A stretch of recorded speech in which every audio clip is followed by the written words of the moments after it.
जय श्री राम। आज के समय में 90 से 95% लोगों को डाइजेशन से रिलेटेड प्रॉब्लम है और इसमें बहुत से प्रॉब्लम्स आते हैं, जैसे पेट का सही से साफ नहीं होना, भूख नहीं लगना, गैस की प्रॉब्लम, एसिडिटी, या फिर सही से नींद ना आना, और भी बहुत सारी प्रॉब्लम्स होती हैं। बहुत से लोग कहते होंगे कि नहीं नहीं, हमको डाइजेशन से रिलेटेड कोई प्रॉब्लम नहीं, हम जो भी खाते हैं वो अच्छे से डाइजेस्ट होता है।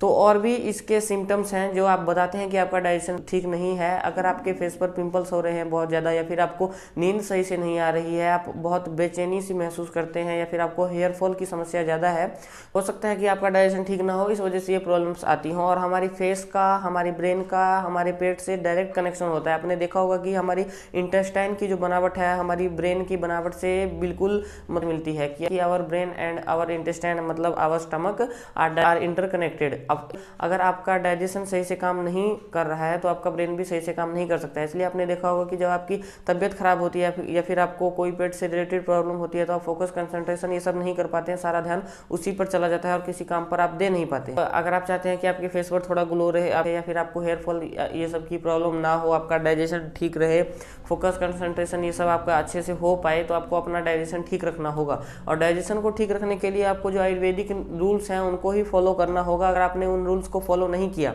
और आप सोच रहे हैं कि आप जैसी लाइफ जी रहे हैं वैसी आप जीते रहें, आपका डाइजेशन ठीक रहेगा, और प्रॉब्लम हुई तो आप जो है ये मेडिसिन लेके ठीक हो जाएंगे, ये आपकी भूल है, ये आपका इल्यूजन है। क्योंकि कोई भी मेडिसिन हो, चाहे वो एलोपैथिक हो, होम्योपैथिक हो या फिर आयुर्वेदिक हो, वो टेम्परली बेनिफिट तो दिखा ही सकती हैं। लॉन्ग टर्म के लिए आपको अपने लाइफ के रूल्स को ही चेंज करना पड़ेगा। आपका खाने का, पानी का और क्या क्या आप खा रहे हैं, इन सब का रूल्स आपको चेंज करना पड़ेगा, इन सब का तरीका आपको चेंज करना पड़ेगा। अगर आपने नहीं किया तो आने वाली टाइम में बहुत ज़्यादा प्रॉब्लम हो सकती है, क्योंकि हमारा क्लाइमेट बहुत ज़्यादा चेंज हो रहा है। तो हम जो खाते हैं उन सब की जो क्वालिटी है वो धीरे धीरे डाउन होती चली जा रही है। इसके कारण तो डाइजेशन खराब हो ही रहा है। उसके साथ साथ अगर प्रकृति के, नेचर के अगेंस्ट में जाके आप ये सब चीज़ें खाते हैं या फिर जो भी आप करते हैं, सोचिए आपका क्या हाल होगा। एलोपैथिक हो, होम्योपैथिक हो या फिर आयुर्वेदिक हो, ये टेम्परली आपको बेनिफिट दिखा सकते हैं। लॉन्ग टर्म में आपको आयुर्वेदिक रूल्स को ही फॉलो करना पड़ेगा। मैं इसलिए कह रहा हूँ क्योंकि आज से लगभग 2-2.5 साल पहले मुझे भी डाइजेशन से रिलेटेड प्रॉब्लम थी। जो भाई मेरे साथ शुरू से जुड़े हुए हैं, जो पहले की मेरी वीडियोस देखते थे, उनको पता होगा, मैंने बताया था बहुत बार अपनी वीडियोस में। फिर मैंने बहुत सी औषधियाँ भी ली थी जो एलोपैथिक में जो डाइजेशन ठीक करने की जो आती है। उसके बाद होम्योपैथिक में जो नहीं 4-5 बूंद पानी में डाल के खाली पेट या फिर खाने के बाद पीना होता है अलग अलग टाइम पे, वो सब मैंने ट्राई किया था। आयुर्वेदिक में भी बहुत से चूर्ण लिए थे, त्रिफला चूर्ण, आंवला चूर्ण, उसके बाद झंडू पंचारिष्ट, मतलब ये सब जो भी होता है मैंने हर एक चीज़ ट्राई की थी। मेरे घर वाले सब परेशान हो गए थे कि इसका डाइजेशन ठीक नहीं हो रहा है, क्योंकि मेरे को सही से भूख नहीं लगती थी और अच्छे से खाना डाइजेस्ट भी नहीं होता था। ये सब मैंने आपको बताया था, और अजीब सा खाना खाने के बाद अजीब सा मन करता था। इसी प्रॉब्लम के कारण मैंने आयुर्वेद के ऊपर बहुत सारी बुक्स पढ़ी, बहुत सारी वीडियोस देखी, राजीव दीक्षित सबके बारे में जान पाया। जिन रूल्स को मैं अपनी लाइफ में उतार सकता था मैंने उनको उतारा भी, और मुझे बहुत अच्छे रिजल्ट्स भी दिखे। इसलिए इस वीडियो में मैं आपको कुछ रूल्स बताऊंगा। पहले मेरा वेट बहुत कम था, लेकिन अब जितना भी है सही है, मतलब मेरी बॉडी के अकॉर्डिंग सही है। ये सब क्यों हो पाया? क्योंकि मैंने अपनी लाइफ में इन रूल्स को उतारा है। तो ये रूल्स क्या है, आपको कुछ आप रेगुलर बेसिस पर इन रूल्स को फॉलो कर सकते हैं। इनको अपने जीवन में उतारिए, इनको अपनी हैबिट बनाइए। आप धीरे धीरे देखेंगे कि आपकी लाइफ चेंज होनी शुरू हो गई है। तो वो रूल कौन कौन से हैं जो आपको डाइजेशन को ठीक करने में आपकी हेल्प करेंगे? कुछ ऐसी चीज़ें हैं जो आपको नहीं करनी है, कुछ ऐसी चीज़ें हैं जो आपको करनी है। तो सबसे पहले आप कोशिश करें कि आप जल्दी से जल्दी सुबह उठें। अगर आप सनराइज से पहले उठ सके तो बहुत अच्छा है। उसके बाद आप गुनगुना पानी पिएं, गर्म पानी थोड़ा गर्म करके पिएं, सिप सिप करके पिएं और बिना कुल्ला किए पिएं। 500 ml से लेके लगभग 1 लीटर तक आप पी सकते हैं।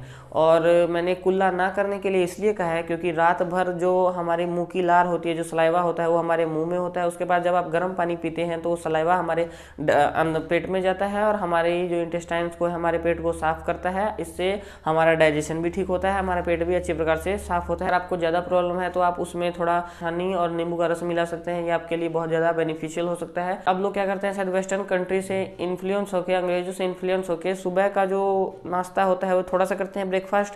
2 ब्रेड खा लिया, चाय पी लिया, या फिर 2 बिस्कुट खा लिया, चाय पी लिया, या उसके बाद दोपहर को अच्छे से खाना खाते हैं और रात को बिल्कुल हैवी डिनर करते हैं। डिनर मतलब पेट भर के बिल्कुल ठूस ठास के सो जाते हैं। हमारा डाइजेस्टिव फायर होता है, उसका डायरेक्ट कनेक्शन होता है सन के साथ। मतलब जो हमारी पेट की अग्नि होती है, जो हमारे खाना पचाने में हेल्प करती है, उसका डायरेक्ट कनेक्शन होता है सन के साथ।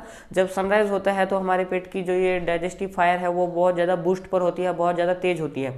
तो सुबह 10-11 बजे तक आप जो भी खाते हैं पेट भर के खाएं, वो आपके बॉडी में अच्छे प्रकार से लगेगा। इसका एक दूसरा कारण ये भी है कि सुबह हम लोग जो भी अपने स्कूल जाते हैं, कॉलेज जाते हैं, ट्यूशन जाते हैं, तो जो भी कुछ काम करते हैं उसके लिए एनर्जी की ज़रूरत होती है। तो आपने जो भी खाया है आपका डाइजेशन उसको अच्छे से डाइजेस्ट करता है और उससे पूरी एनर्जी निकाल के आपके बॉडी को देता है ताकि आप काम कर सकें। दोपहर को भी हम खाना खाते हैं तो हम लोग जाके फैल नहीं जाते हैं, सो नहीं जाते हैं, हम कुछ ना कुछ करते हैं, काम करते हैं, जो भी कुछ हो।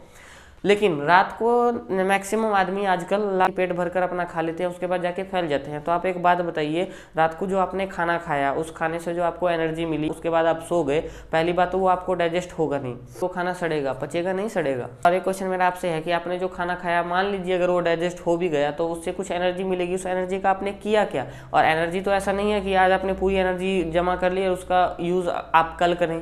तो भी नहीं होता है कि आज आपने बहुत ज़्यादा पेट भर के खाना खा लिया और कुछ काम नहीं किया, इससे जो आपको एनर्जी मिली इसका यूज़ आपने कल किया, कल भी आपको खाना खाना पड़ता है। इसका मतलब क्या है, जब खाना खाया एनर्जी आपको तभी मिलती है। रात को अगर आप पेट भर के खाना खाते हैं तो मैंने ये देखा है, आप सबको होता है कि नहीं पता नहीं, कि नींद भी अच्छे से नहीं आ पाती है। अगर सोने से लगभग 2 घंटा पहले खाना खा लें तो आप देखेंगे डीप स्लीप आती है, बिल्कुल गहरी नींद आती है।